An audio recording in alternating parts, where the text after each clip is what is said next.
Prophetic words from Jesus Christ revealed to Jeff Byerly. I would not have my people be ignorant of the things that the enemy is doing, for my people perish for lack of knowledge.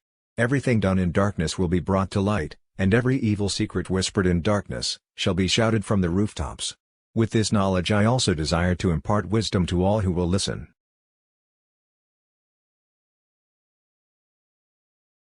Men will see what their existence is like without me in their lives at all.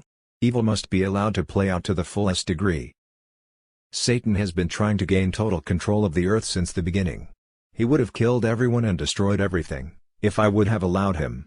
He made the earth without form and void before, and wants to do it again. Satan has been trying to implement his new world order since Adam walked the earth. The same was in the beginning, as will be in the end. The New World Order is simply Satan as the totalitarian ruler over all.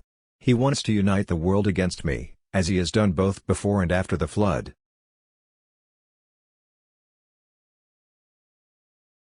His goal is to have himself sitting on my throne in Jerusalem, exalted above all other thrones, principalities and powers instead of me. He has no original plans of his own, he just tries to replicate and ruin mine. He has tried to lead men united against me throughout all of history, and I have foiled his every attempt. But now is the appointed time, that I allow him to create the greatest deception ever. I have said as the days of Noah were, so also will the coming of the Son of Man be, and yes, it will be at a time that the world does not expect. The scriptures must be fulfilled. There is a deeper understanding that is being revealed. In the days of Noah the wickedness of man was great in the earth, and that every intent of the thoughts of his heart was only evil continually. Can you not see that this is the case of the earth today? It will be even more so, at the very end after I remove my own. Many overlook, or explain away the verses that say, "The sons of God saw the daughters of men, that they were beautiful, and they took wives for themselves of all whom they chose. And there were giants on the earth in those days, and also afterwards when the sons of God came into the daughters of men, and they bore children to them. Those were the mighty men who were of old, men of renown." Please understand, the women bore the children of fallen angels, thus their offspring were called giants or Nephilim, and would today be called hybrids. They are not fully human, and there is no provision for the forgiveness of their sin, for I died for mankind, and that is why I called myself the Son of Man when I walked this earth.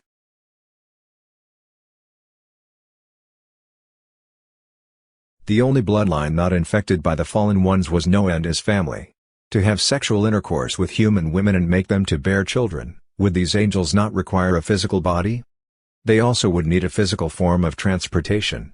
Now do you suppose that they could ride a horse and a chariot from the heavens, down to the earth? Chariot yes, horse no. These vehicles have been seen by many over the years. In your day they are called UFOs or starships, and the larger ones are called motherships.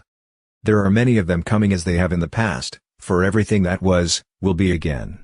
Some of these fallen ones have host bodies and some do not. Do not confuse fallen angels with demons, who are the departed spirits of the Nephilim. I tell you the truth, there are many walking the earth today, who are not completely human. The scientists of this day are doing the same things as were done before the flood, by the alchemists, witches and sorcerers. They are editing the genes of my creation, and making abominations out of them. Today evil spells, combined with modern machines make it easier for them to perpetuate their evil plots, plans, and schemes. Technology allows for the enemy to take a human that I have created, and to transform their DNA with a computer chip, so that they become a hybrid with superhuman powers. My prophet Daniel saw the final kingdom of this world.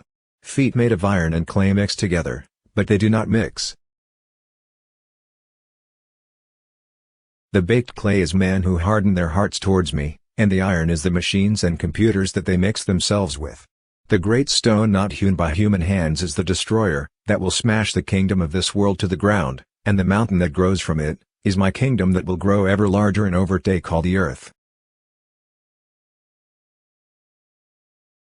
As a consequence for this earthly power, these hybrids will lose forever the chance to be redeemed by my blood. Many of the governmental leaders of this earth have had this procedure done to them already, because they lust for power and will stop at nothing to accomplish their goals. It is the goal of their father the devil, and they are of his seed. They have this done to show their allegiance to their master. This procedure, along with dark occult practices, allows the fallen ones to take over a person's body, soul and spirit. I alone am the only one who can set the captives free. All of you will be given a choice. If your physical body survives the coming economic collapse, disease, starvation, disasters and calamities that are coming. I am the only shelter from this ferocious dark storm that is upon you. You must have faith and believe that I will do as I have promised. You must not fear, or the enemy shall overcome you. He uses fear the same way that I use faith. If I have told you to make physical preparations, do it now. Many will take the mark of the beast, out of fear for their earthly lives, not thinking about their spirit that goes on forever. I will provide, the righteous will not be forsaken, and their seed will not need to beg for bread, but you must believe my word and not doubt. I have said in my word that I will be with you until the end of the age, and I keep my promises. You need not remind me of my promises, for I do not forget.